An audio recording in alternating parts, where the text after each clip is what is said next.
8-bit, 8-bit world. 8-bit, 8-bit world. 8-bit world. You know we living in a 8-bit world.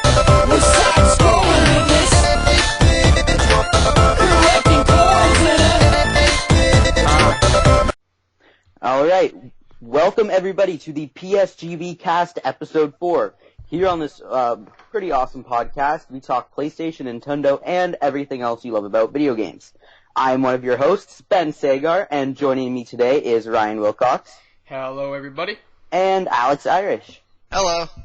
So, this was a pretty big week for games, guys. There was PAX East, there's news coming out of there, Titanfall, Borderlands, everything. Yeah. So, I don't know if you guys want to just jump right into that stuff. You want to go to the news first? What do you guys think? Well, you were at PAX East. Tell us about that. That was pretty awesome. It was the most amount of people I have ever seen in one room. Like, Really? Oh, wow. so many people. It was crazy. But everybody there's super nice. Like, you can talk to somebody in line. And, yeah, but for every 10 people that are super nice, you get one person who's just an asshole, but whatever. Oh, man. Was Boston different, like, now that it's, like, around this time where the Boston bombing was? Like, is it different to be around there, this kind of feel, or? Oh, I didn't notice anything. It's a pretty small city. Yeah. I live in Toronto. Okay. Yeah. So that's a huge city. Well, It's not a huge city, but it's a pretty big city. So Boston seems smaller, but yeah, it was a great city. Yeah. Go Raptors.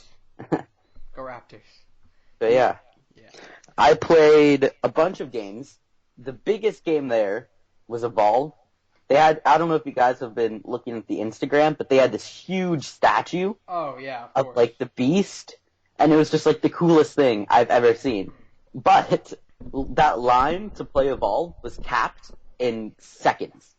Oh, Like man. literally, I waited because there's like a line to get into PAX, Mhm. so I waited for like an hour and a half to get in there. Oh, my God. And there was maybe like, I don't even know how many people in front of me, but the first two things that were capped were Evolve and the Oculus Rift. Oh, And if you man. didn't get there, then it would be like a 4-hour wait to play Evolve, and it just, Oh. no. So you didn't play it, for sure. That was the only game that I wanted to play that I didn't, which sucks. Oh, man, that stinks. What about Alien Isolation? Is that what it is? I didn't New see that Alien there. game? Oh, No. you didn't? Okay. I What I did play was Wolfenstein: The New Order.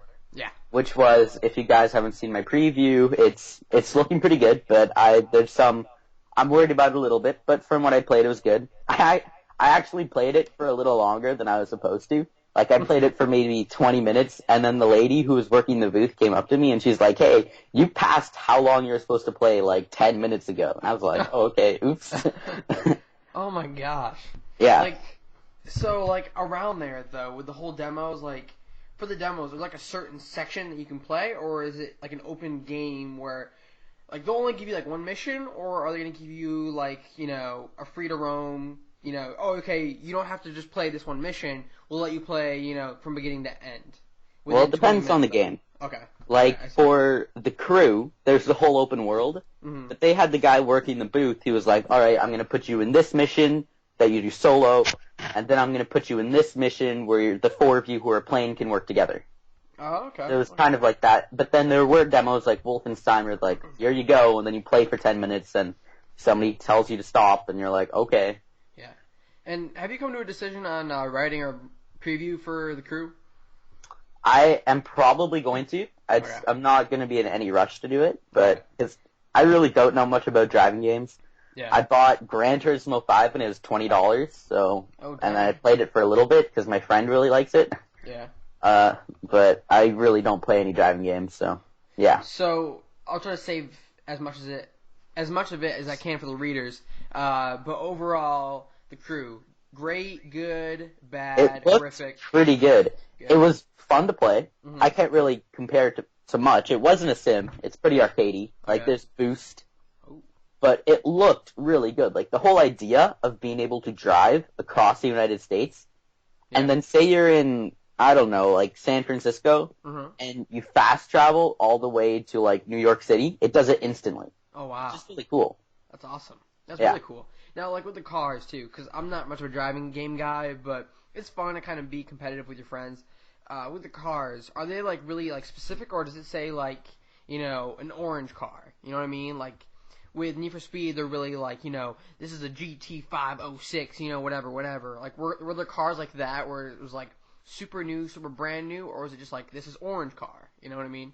I have no idea. Okay, all right. But it's probably not just this is the orange car, this is the red car. Yeah. It seemed like there's probably a bunch of cars in there. All right, good. Because I just want to see like how arcadic it was. You know what I mean?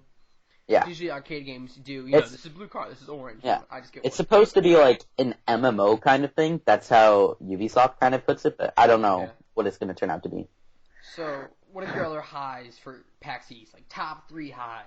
Okay, so the best game I played, and I put the preview up today, was Transistor. Of course, why not? Which looks so good. Oh my gosh. I don't know if you guys know what this is, but it's this weird, it's an indie game by Supergiant Games, the guys who made Bastion, which I didn't play, but I've heard it's good. And it's just really good. It's like, it looks beautiful, and the gameplay is super fun. Like, there's this one element where you can, like, freeze time, and then plan what you're gonna do. And since your attack can, like, go through enemies, you have to get them at a certain angle, so you can get more than one guy at a time. Mm-hmm. And then you can only do a certain amount of moves in one, like, time freeze. And then it stops. And she, Red, who's the main character, does it in, like, super speed. And it's, like, really satisfying and really fun. And it's just a really good game. From what I played. That's awesome. Like, from what I've seen from it, because you played it, I've seen it, does it play like Guacamelee? No. It doesn't? No. Oh, wow. Okay. It just kind of looked like it from, like, the first previews ever. Oh, okay. Alright. I probably need to see more then. Yeah. But from what I've heard, though, there's been a few bad games. What are your bad games? Or do you have any bad games on the list? Not really, because you really have to kind of pick out what you want to play, because you have limited time. Yeah, so why not just choose the good ones? So I really wanted to pick the games that I really wanted to play, because I had limited time. Mm-hmm. So, yeah. I also played Child of Light, Ooh. Which was really cool. I didn't get to play that one for very long, because the whole Ubisoft booth was kind of weird, messed up. There wasn't really line, and people were getting mad, and I don't know. But it was really fun, from what I saw. It was turn-based RPG, looked great, everything rhymed, yeah. And it was fun. Mm-hmm. And I'm pretty sure I played one more game here, well, yeah, but Child of Light was really good. It's good, that's good. Child of Light, where everything rhymes. Yeah. Alex, you want to chime in at all? You still alive? Yeah. You good? Tell us about meeting Monsieur Greg Miller. I hear he's also jovial. Yeah, so I have a little story. So this was when I was in line to play Transistor, right? And this was the first day. I had only been at PAX for like a few hours, and actually saw him walking down the hall. I was like, oh my god, that's him, right? And so later I was in line waiting for Transistor, and they came to shoot the video. Like, if you watch the video on IGN.com of Marty and Greg talking about Transistor, I was right behind them watching them film that, which is pretty cool. Oh, jeez, I'm nice. I am jealous. That's perfect product placement for our site. Well, I wasn't in the video, but I was behind them watching it, and, like, I don't know if anybody knows who these people are, but that Tim and Damon are behind the camera, and they're all there. And it was cool to watch. And, of course, I was there with my dad. And he was taking pictures, and I was like, Dad, what are you doing? Like, stop taking pictures. Like, that's embarrassing or whatever. Oh, jeez. And Greg noticed, and afterwards he came up. My dad got mad for some reason about some guy in the line who went off somewhere, and Greg came up after me, and he was like, hey, Beyond, and he shook my hand, and I was like, whoa. It was like, because I didn't even go up to him, he came up to me. What? My dad was taking pictures of him. Oh my God. He was like, Beyond, are you coming to the live game scoop tomorrow night? And I was like, yeah, for sure. And then it was a really short conversation, but it was cool. And awesome. I saw him. Story. Yeah. And I saw him later in the week where I got the picture, just walking down the hall. I was like, hey, Greg. And he was like, yeah. And I was like, can I get a picture? And then I did. Then he walked away. That is so awesome. Wow, that's crazy. Yeah. Like, that's just insane. Like, do you see any other, like, Do you know like any other CEOs for companies or like anyone else you probably saw? No. No. Did you see the UK booth perhaps? Did you see the Borderlands booth? The Borderlands? No. I'm not a big Borderlands person, so that wasn't one I was going to invest my time in. But pity. You missed out on seeing Mijjar Goldfarb over there. Oh yeah, I heard about that. I would have met all of them. Yeah. And the last thing I played was the Oculus Rift. Oh my gosh. Which was a really neat experience.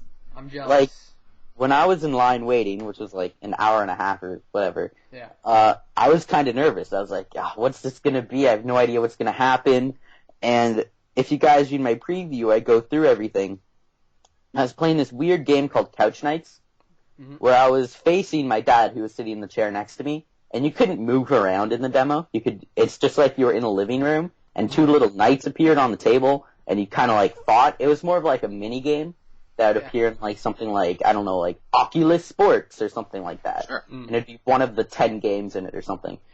And there was this really weird moment where my dad, his character, started jumping like on my lap, and it was this weird thing where my instincts kind of kicked in, and I tried to like push it off of me. Because when you look down in the game, you can see your hands, but they don't move.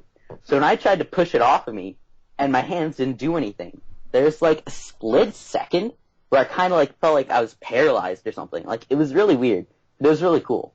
That is awesome. I don't even know if that makes any sense, but it makes sense. I understand how weird that is. There should be like old VR systems, wandering around Walmart all the time, like cheap ones. But that's awesome though, like the Oculus Rift. They didn't make you play Farmville Oculus Rift Edition, did they? No. Hey, good. No. Facebook hasn't taken over yet. It's okay, guys. Yeah. It's okay. Whew. No. One thing I did notice is they took off the Rift, and now it was just Oculus. That's weird. Huh. Yeah. There's just Oculus everywhere. So I don't even know if they're still going with the Rift, but it wasn't anywhere there. That's really strange. Like, not even a lot of other news sites have been talking about that. Huh. I didn't even notice that. Good eyes, good eyes. Well, so yeah, PAX those are all the big games I played, so that took up most of my time. Yeah. But I also went to other like panels where like, I don't want to say like, I guess they are like experts, like talk about different things in the industry. Like, for one, I went to one where I don't even know who they are, but they were like people who review games, and they go on with how they come up with their scale and how they have to be, what's their opinion and what's fact and how they have to combine it, and it's a lot of interesting stuff. And yeah. That's awesome. And we are definitely fans, listeners who are checking this whole podcast out for the past 5 episodes. We are looking to change the podcast up a little bit. Me, Ben, and Alex have a few plans, but don't expect anything just yet. We're still going to discuss it and go through with it. But guys, PAX South, January 23rd through the 25th. Do any of you have plans to go? Anybody? Not so much myself. I'm thinking I want to go to MagFest again, actually. Oh, okay. Because I was thinking, I'm going to get tickets to PAX South, because this is the first one ever. Yeah. So it should be pretty big. I was thinking maybe all of us could somehow meet up. Yeah, that'd be pretty cool. And yeah, that'd be pretty cool. But 2 PAXs in 1 year is a lot. But maybe if I can get a job and I can pay for some of it myself. Working at that McDonald's. Yeah, because PAX East was kind of a birthday present-ish.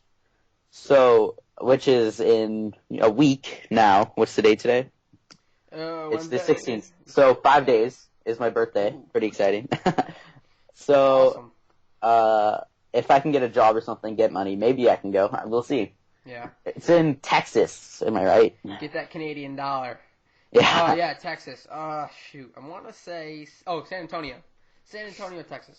Nice. Yeah, so that should be fun. I've never been to Texas before, but I heard it's pretty big, so hopefully the experience will be fun. Yeah, PAX is an experience. Yeah, oh, definitely. And then hopefully maybe 3 the next few years with all of us. Hopefully. That'd be pretty cool, you know? You can all meet up. That's awesome. Yeah, because PAX is an experience. Like, you wake up at 7, so you can be there for 8, and then one night when there's like the live game scoop at like 10:30, and I didn't get back till like 12, and then I woke up at 7 the next morning. Like, it's a lot of walking, a lot of work, but it's a lot of fun. Oh man, wait, wasn't that game scoop? Wasn't that closed off to like 21-year-olds or 21 and over? That was the meet and greet, but they had a live game scoop late after that. Oh, that's cool. That's awesome. Yeah. That's good to hear. Mhm. So if you go and watch it, I was in the audience. I would definitely watch that and be like, that's Ben right there, guys. Yeah. You can't. I doubt you can see me. Yeah. It was actually really kind of annoying because I was in the middle column and the microphone was in between the middle and the right column. Oh, So man. people would go up to ask questions, they would block the view. Plus, there's a bunch of like drunk people sitting in the back, and they would not shut up. Drunk people at a Game Scoop event? Yeah, at like That's 11:30 at night. Surprise. At 11:30? What? In Boston? What? During PAX? Oh my gosh, it's so shocking. Didn't see that one coming. With Greg Miller? What? Oh, jeez. Anyways, guys, we have a good amount of items on the list for the PSGB report. Jeez, I keep doing that like every single week. The PSGB report, and it's about 11 items if I counted correctly this time. Nice. And yeah, I can actually count. Is that what you're saying? Nice too? That can actually count. Yeah. Thank you so Congratulations. much. I'm practicing. Anyways, so should we just continue with the first thing on the list? Yeah, sure. Yes, Everything's please. good? Okay. Number one, PlayStation has announced a brand new set of sales coming to PlayStation Plus members, and a bunch of it. There's not like a named sale, like it isn't like a flash sale as they used to name their old sales, but this time around it's just a sale, and it has a few pretty good games. I think it's for the celebration of Lego The Hobbit, and some of the games also include Lego Batman 2, Lego Harry Potter Years 5 through 7, Lego Legends of Chima, Lego Lord of the Rings, and Lego Marvel Superheroes. The discounts, in my opinion, are just $5-10 off, and in my opinion, they're okay, not too bad. Sony hasn't outdone themselves, but if you guys love Lego, now's your chance to jump on it. Well, I've already played most of those Lego games you named off. Oh, shit. Like, Lego Marvel is Yeah. super fun. Oh, wow. If you guys haven't played it, it's like open world, and there's like 150 characters, and I was thinking about It's doing really that. cool. That's awesome. yeah. And then you also have Pure Chess. It just came to PS4. Eh. If you guys are interested in that, yeah, it's chess, Chess. You also have Castle of Illusion, starring Mickey Mouse, obviously. Is that apparently that's pretty meh too. Yeah, that's actually free, and that's for PS3. But yeah, now we know why it's free. And then we also have Draw a Slasher and a bunch of just other games, indie games that probably not many people will purchase. But other than that, that is number one, guys. Any opinions on that? Anyone see anything? Well, good to purchase? PlayStation has been pretty good with their sales recently. Yeah. Like, they had all those, like, the Ubisoft and the EA and the spring sales. Like, they've been picking it up when it comes to sales. Oh yeah, definitely. And honestly, I think it's just because of Titanfall and the push for the Xbox One and them lowering their prices. Gosh, jeez. Lowering their prices because of obviously their battle with PS4, and I think PS4 is just trying to battle back with this. And so I think in May, I think they're going to battle back with another sale, probably a flash sale. And don't be surprised if you see a game like, I don't know, I'd probably say Like Infamous, Knack, Killzone. probably Knack. Yeah, that's my guess. Yeah. I'm guessing Knack. Well, I've probably said this before, but I'm guessing Knack and even Killzone will be free this fall for PlayStation Plus. That's a guess. I think it's a good guess. Yeah. Honestly, definitely Assassin's Creed.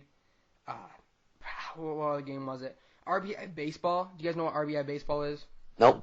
I did a It's story on part it. of an NES series, isn't it? Yes, of course. Alex is on the money. He is on it today. It's an old NES series. It was boosted up to PS4 and Xbox One, but recently it has done very poorly with reviews and minimum, like below minimum copies have been sold. It is shocking. So, honestly, I would not be surprised if that was pushed on the PlayStation Plus as early as next week, to tell you the truth. Yeah. Yeah, other than that, sales are looking not too bad, Sony. Not too bad. Yeah. And it's Well, it's hard for a game like RBI to compete with MLB The Show. Oh, yeah, Because of that's, course. like, critically acclaimed every year, Yeah. so. Yeah, expect me to put a review up there on that. I'm a baseball fan. That's all I'm going to say. I'm a pretty big baseball fan, and I will probably get the Platinum Trophy maybe a week within that purchase of MLB The Show. So, yeah. Can't beat my weekend of Infamous. Oh, okay, yeah. I'm pretty sure you stayed home for that one, Ben. Freaking cheating. Did Pretty you stay much. home for that one? You did, didn't you? What, for the weekend? Yeah. Oh, for the weekend, okay. But, like, school days? Come on, you might have missed a few. Maybe. That took you, like, what, 4 days? Well, I got it the Friday night, Mm-hmm. Saturday, Sunday, and then the Monday. Gosh, and you acted like expert was no big deal, and I'm just like, okay, how do you even do this?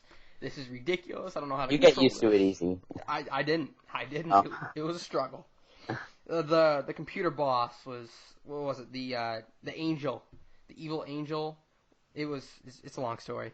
Anyways, number 2. Speaking of long stories, The Last of Us Remastered. The release date has been leaked, and it's all of the retailers' faults, as in Best Buy, GameFly, and Target. They released a date of June 20th, 2014, and Sony hasn't confirmed it yet, but usually if they take this long, it's obviously probably going to come on that date.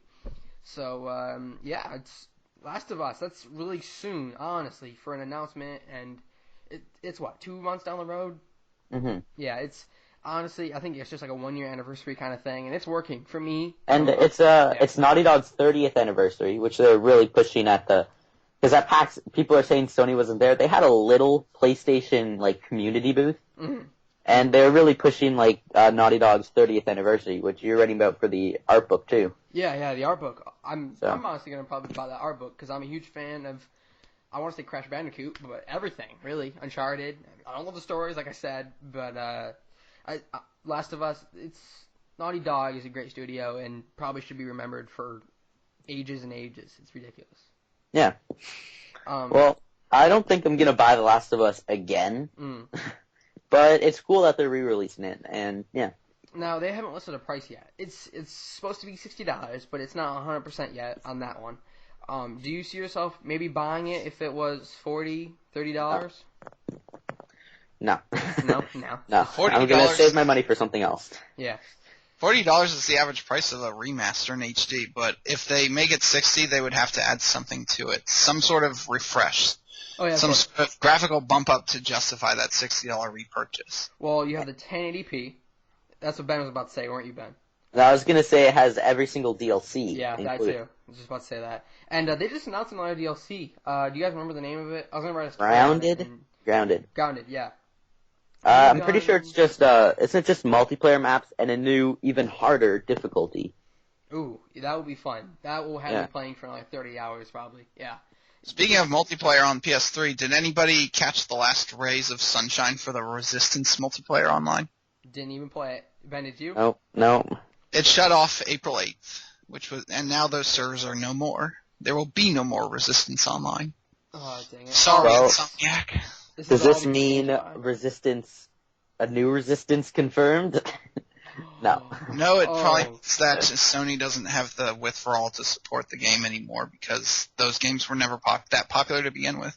It's a niche shooter. It's about alternate history sort of things. Yeah, and for a second, can we just all realize that Sony only has 1 or 2 exclusives coming to the PS4? Is that strange? Or AAA exclusive, I should say, for studio-wise. Naughty Dog has Uncharted, probably going to come in 2015.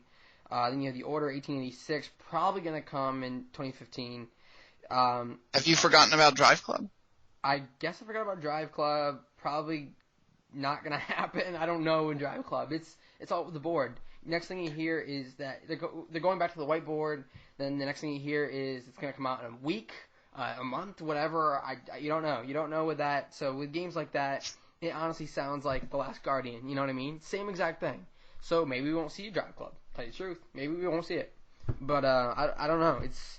it's very dangerous because Xbox One right now has a very tight schedule for Xbox One exclusives, and it's looking good. It's looking clean. It's looking good.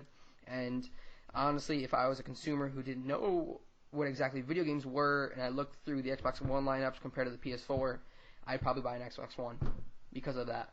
So I think they need to step it up, honestly, with the AAAs. Well, we'll see what happens to C3. Yeah. That's what I have to say. That's every year it's like that. Yeah. Let's just That say game's slam dunk. Oh, of course. Like, let's just say last year, PlayStation changed the curve a little bit with Jack Trenton, the mic drop. Did you guys see that? Yep. Yeah. Oh, Yeah. man. I remember watching that live, and before even the crowd, like, cheered or anything, I just remember, like, standing up and being like, yes! Yep, me too. Me exactly. Oh, my gosh. And then I remember right before that video surfaced with Shuhei Yoshida, and I want to think of the other guy's name. He's VP. Adam Boyce. Yeah, Adam That's his Boyce. name. And they traded the disc. This is Yeah, how and you he share was- a disc yeah. on the PS4. Ever since then, I'm just like, yep, I'm going to buy a PS4. You know, like, there's no backtracking. I'm going to buy one. Yeah, that was real, like, really big hit to my wake-up call, I guess, Whoa. for Microsoft, saying, this is a problem, we need to fix it. Of course, yeah. It was something else. But speaking of PS4 exclusives, number 3, Infamous Second Son, the free DLC Paper Trail continues today, and this is looking like the final one. It's not 100% confirmed, like other things Sony-wise, but it's supposed to be the final one, which also includes Paper Powers. Is that rumored or confirmed? It's rumored. Okay. But would you play it though? Paper Powers, or would you keep playing Infamous? if I you would had try. Paper Powers? Like Yeah. I said before, I was having, like, some problems connecting to the website, Yeah. which I'm pretty sure I might be, like, the only person having that, but I can try again. I'll see what's going on. But if there's free Paper Powers involved, I would definitely try harder to fix it, Yeah. because that sounds really interesting. Yeah. Another thing I'm gonna predict is we're gonna have Paper Powers. Like, there's no doubt in my mind. Have you not played the story whatsoever of Paper Trail? I played the first chapter. Yeah, I played the first two, and after you play the second one, I think you realize, yeah, you're gonna get some powers after this. Like, it's pretty good though. It's pretty good DLC. Honestly, I know a lot of people at my school, all around the PlayStation community, are thinking about trading in Infamous. I mean, if you guys listen to Podcasts Beyond as well, they talk about it too. Should you trade in Infamous? Tell you the truth, I already did. I traded in Infamous last week after I finished Chapter 2. I'm just like, Paper Powers or $52. Because if I went to GameStop, I'd get $52, and I chose $52. And yeah, I don't know. With Paper Powers, I hope you guys enjoy all the Paper Powers in the world. But I don't think it's enough for me to be pulled back in, you know what I mean? The story was just too short. Gameplay was great, though, but with that story, I just didn't feel like there was enough room to just kind of enjoy the gameplay again. You know what I mean? I need story to enjoy gameplay. So, anyways, number 4. Ben's Wait. story. Oh, Speaking of Infamous Powers, I was looking on the web, and there was concept art from before the game was released, when originally the bad guys, the DUP, they didn't always have concrete power. Like, that was always floating around. yeah. But it was concept art for what if they had glass powers, and it looked really cool. It was, like, all green. It's like green glass, and they could, like, throw, like, glass bombs. It looked really interesting. Oh, wow. Yeah, definitely probably expect that then, if it's in the concept art. Yeah. Probably DLC. Or even sequel potential. Like, it just looked really cool. That's really interesting. Maybe sequel. That would be really nice to see. But anyways, number 4 though, Transistor, releasing next month on PC and on PS4. The sci-fi action RPG comes out on May 20th. Are we all buying or are we not? I'm buying day one. I'm buying day one as well. Yeah. Is this a PS4 game? And PC. Yeah, PC. And PC. I have no access to it, so I'm not able to. Oh, jeez, you're missing out. Yeah, like you said, Transistor, it looks great. Maybe I need to watch the video again. I thought it looked like Guacamelee. You say otherwise. I'll have to check it out again. But I love sci-fi and I love RPGs. Perfect love right there. Yeah. So yeah, Transistor, guys. Yeah, really good. another prediction by me. I think it's gonna be Game of the Year. I think it's gonna be a Game of the Year nominee. Oh, that is against South Park. that's a pretty ambitious guess there. Yeah. I'm sorry, Alex. What did you say? We'll see when the fall comes around. Oh yeah, of We'll course. see, and the next Gone Home style phenomenon occurs. Oh jeez, please don't. Oh man, and it just knocked out everybody. Then all the nominees. What, 2012, it was Journey. 2013, it was Gone Home. What's it going to be this year? 2014, Wrath of the Wilcox. The Wilcox Productions indie game. It's our first product, and it's our last product because we're gonna make enough money and we're gonna retire, and I'm gonna move to Panama. Yeah. All right. Right in the island. I'm gonna live on an island. Be a millionaire. Sounds like a good life. It does sound like a good life. You make an indie and you move to an indie. You know? Yeah. Anyways, number 5. Sony does not have a lot of faith in Square Enix apparently because they sold most of its stocks, or shares I should say, to other companies. So what does this mean for this relationship between Sony and Square? Why would Sony do this? What are your guys' assumptions?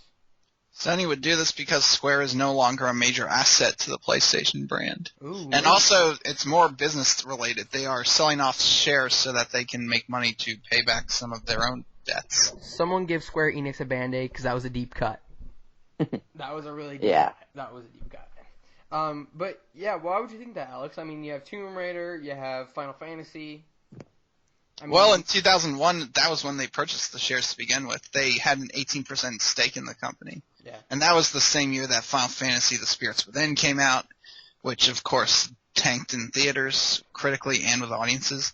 And that was Sony helped produce that. And in the years since, you got they figure that not only Square Enix's games gotten progressively less impactful, but they also are multi-platform now. So they're not as important to the PlayStation ecosystem as they once were. Oh, that's really true. Sign of the times. Yeah, I didn't even realize that.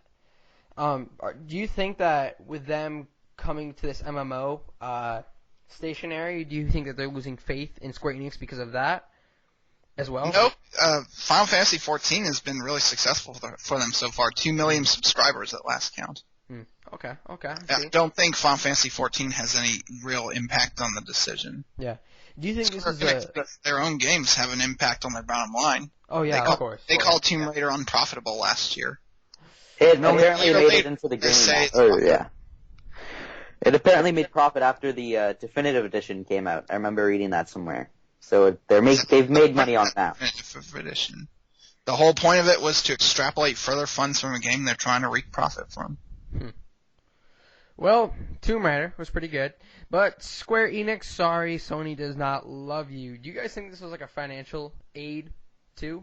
Like, do you think they just wanted to maybe push away a few companies? Maybe like a few were just secretive, and Square Enix was like the one that just popped out in the media, and there's like, oh shoot, Sony apparently doesn't have faith in Square Enix. Like, do you think it was also like a financial aid for Sony? Well, yeah. You look at the layoffs and you look at all that kind of stuff, and it's like, okay, do we say, like, they made some crazy amount of money off of that deal, right? Yeah. So it's like, all right, do we, like, fund a game with this, or do we keep stocks in Square Enix? And sometimes it's like, well, you know, what's the most beneficial for Sony? They're like, all right, sold the stocks. Yep. Moving on. Well, speaking of moving on, number 6. At number 6, we have an indie developer by the name of Chris McQueen. He is the CEO of Drinkbox Studios, and he said, and I quote, Vita owners are seriously purchasers of games. He said, honestly, Vita owners are the bleeping best. Effing best, I should say. And what do you guys think about this? Do you guys think this is true? Vita owners are like most hardcore out of Vita rocks. That's what I gotta say. Well, I got to support his claim of the best because I just got Fez. Really? Oh, wow. Wait, Alex, you have Vita? Oh, yes. Oh, wow. Okay, I did not know that. So we all have Vitas. And we all somehow write about video games. Because why? Because we all love video games? Because we can all agree. Yeah, but do you think this is mostly he's saying that we can fight through tough times? I mean, I think it's not really too hard to see that Vita has been going through some pretty tough things, right? Yeah, well, I'm curious to see like how much Sony has like lost on the Vita, because if the attach rate for games is so high, and like 7 million is pretty low for console sales, Yeah. but I'm just curious to see like how much they've lost and if it was even that large, because people are buying so many games and people are putting their games on the Vita, so obviously indie devs are making money on it. So. And Borderlands 2. Borderlands 2 being on the Vita, I'll be buying that day one, but that's still a shock to me that Gearbox would do that, you know? After all the trouble with Duke Nukem and the pre-sequel getting a lot of fuss about, it's a big surprise, but it's good to hear. It's not technically Gearbox. It's actually 2K Australia. Yeah, it's a different studio because essentially Borderlands 2 on Vita is a ghost third-party game developed by a second company with Sony's cooperation, because 2K does not want anything to do with the Vita, so Sony wants everything for Borderlands 2 to do with the Vita, so they go to a studio that's willing to do it. Yeah. Yeah, it's developed by Iron Galaxy, which made Divekick, if you guys didn't know that. Yeah, I saw it. I didn't play it, but I saw it. It looked pretty good. Yeah, I played it at PAX too, and it's fun, and it's actually like there's more depth to it than it looks, which is cool. And with this coming out, with the whole, Vita owners are the effing best, do you see the Vita having a longer life than Sony expected because of indie gamers?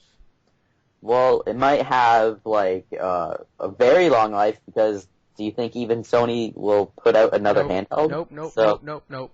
For sure. Yeah, so it might go on for years, because as long as people keep buying games on it, then people will keep putting games on it, right? Yeah, of course. And it's powerful enough that they might be able to last a while, so who knows? We'll see. And is it bad that like the most use I've gotten out of the Vita is Netflix? Is that just me, or?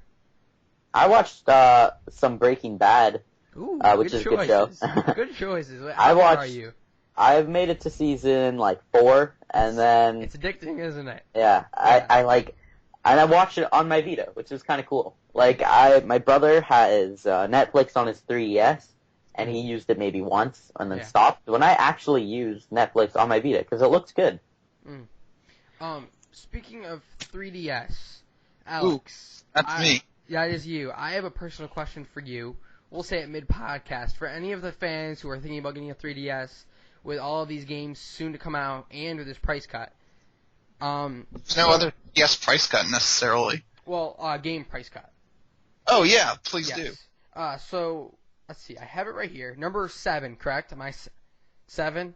I always forget. Okay, 7. Okay, Nobody really cares. It's okay. Okay, good. I'm just trying to be organized. Mario Kart 7, Animal Crossing New Leaf, and let's see, what else do we have here? Donkey Kong Country Returns 3D, Super Mario Bros. 2. Bros. 2. I'm sorry?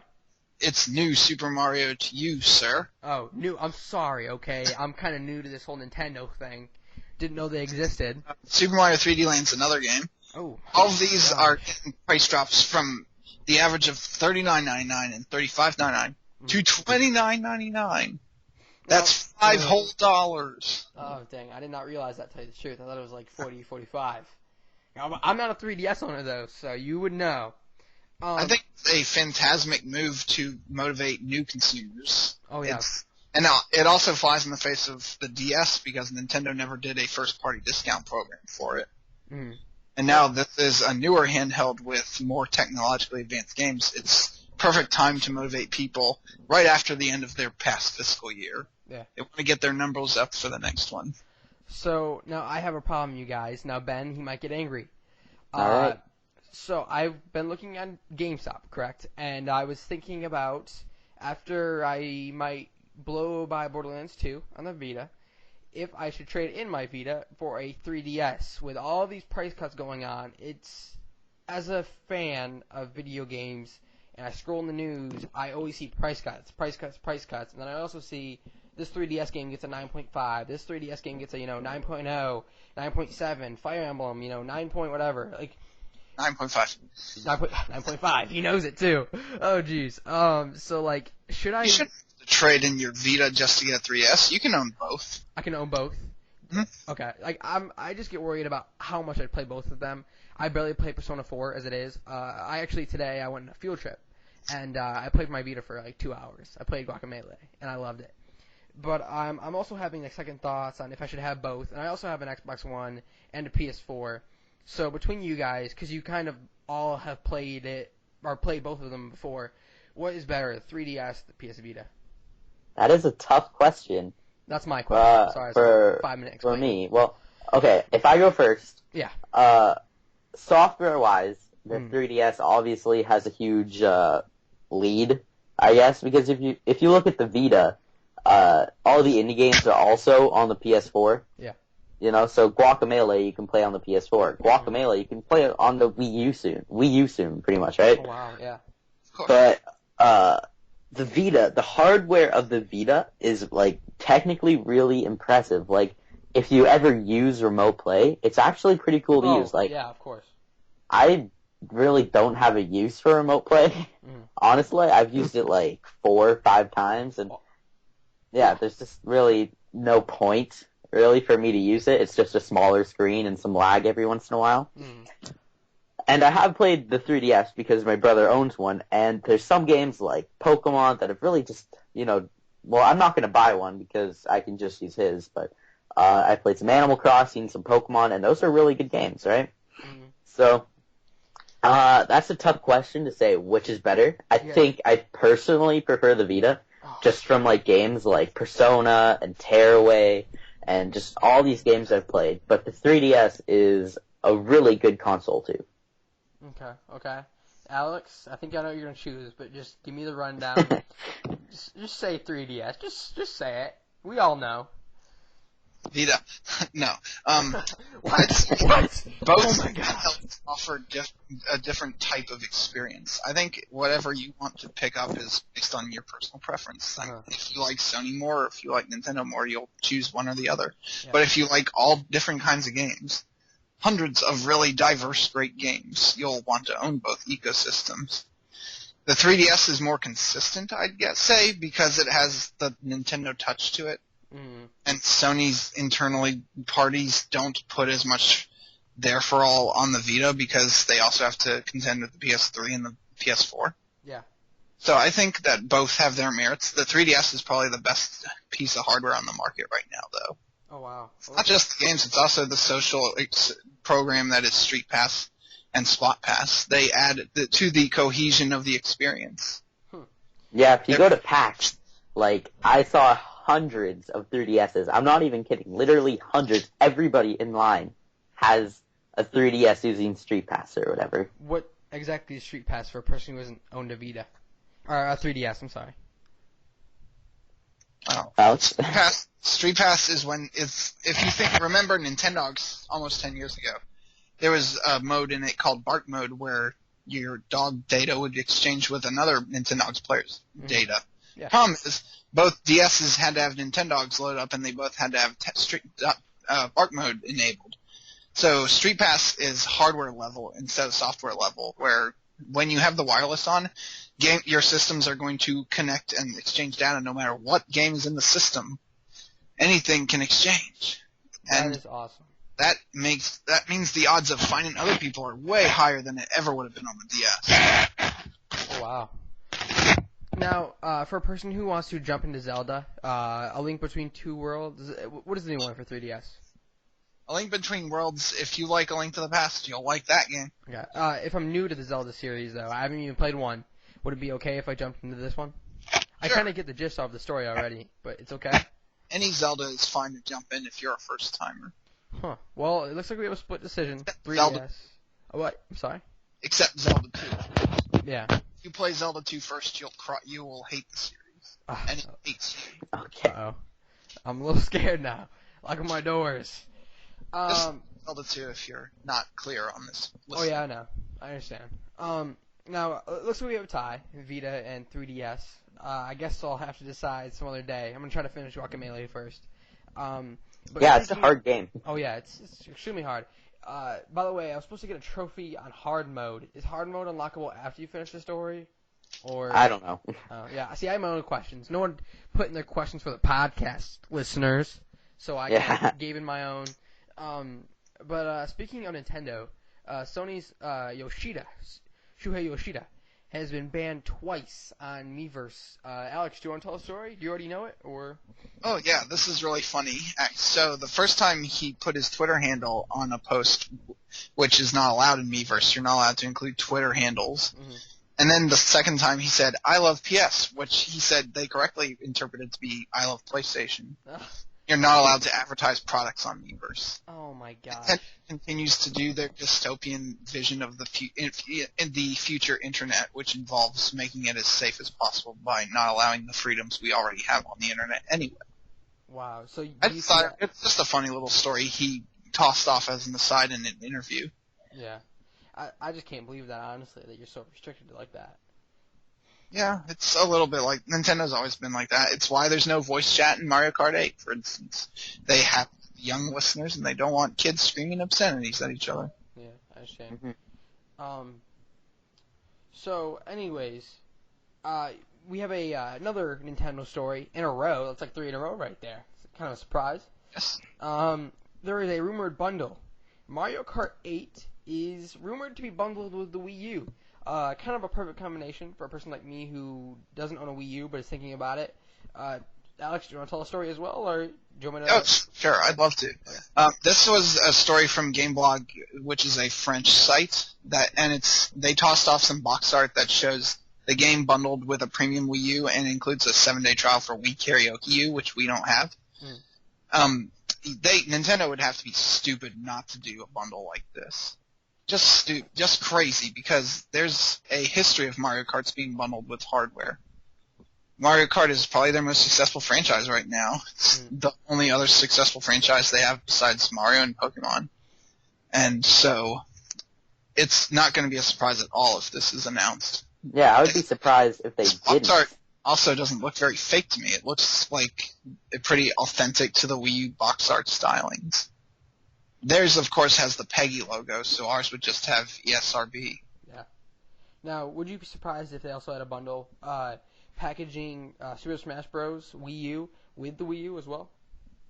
Well, historically, they bundled Super Smash Bros. Melee with GameCube late in its life, but I don't have confidence they're going to bundle Smash Brothers necessarily. Okay.